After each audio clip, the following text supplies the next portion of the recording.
అఖిల్ గాడు కొత్త T shirt కొనాలి, ఆత్మకూరుకి వెళ్దామన్నాడు. సరే మనకి ఇక్కడ ఉండి ఏం పొడిచే పని లేదు కదా, సరే వెళ్దాం పదా అని నేను కూడా రెడీ అయ్యాను. ప్రపంచంలోని అంత నికృష్టుడు కూడా ఉండడరా. వెళ్దామని బైక్ దగ్గరికి వచ్చి స్టార్ట్ చేస్తా ఉంటే నిన్న స్టార్ట్ అవ్వట్లేదు. ఎందుకంటే నిన్న ఫుల్ వర్షం పడింది కాబట్టి ప్లగ్ లో వాటర్ అంతా వెళ్ళిపోయి బైక్ అయితే స్టార్ట్ అవ్వట్లేదు. ఎంత స్టార్ట్ చేసినా బాగా ఒక 20 minutes కష్టపడి బైక్ అయితే స్టార్ట్ చేశాను. తీరా ఆత్మకూరు వచ్చిన తర్వాత మా ఓడు టీ షర్ట్ కొందామని చెప్పి తర్వాత పాత ప్యాంట్లు ఉంటే ఆల్టరేషన్ చేపిద్దాం ముందుగా అయితే అన్నాడు. ఇలాంటి టైంలోనే మనకు అనిపిస్తుంది ఆ కుర్చీని మడతబెట్టి దెంగు, కానీ చేసేది ఏం లేదు, భరాయించడం తప్ప.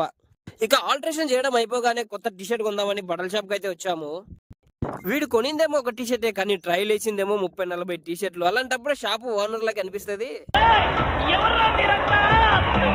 ఇక షాపింగ్ అయిపోయిన తర్వాత మేమైతే నేరుగా జ్యూస్ షాప్ కి అయితే వచ్చాము. మేమైతే బొప్పాయ జ్యూస్ ఆర్డర్ చేసాము. మీకే జ్యూస్ ఇష్టమో కింద కామెంట్ సెక్షన్ లో కామెంట్ చేయండి. అండ్ నెక్స్ట్ వీడియో కోసం సబ్స్క్రైబ్ చేయండి.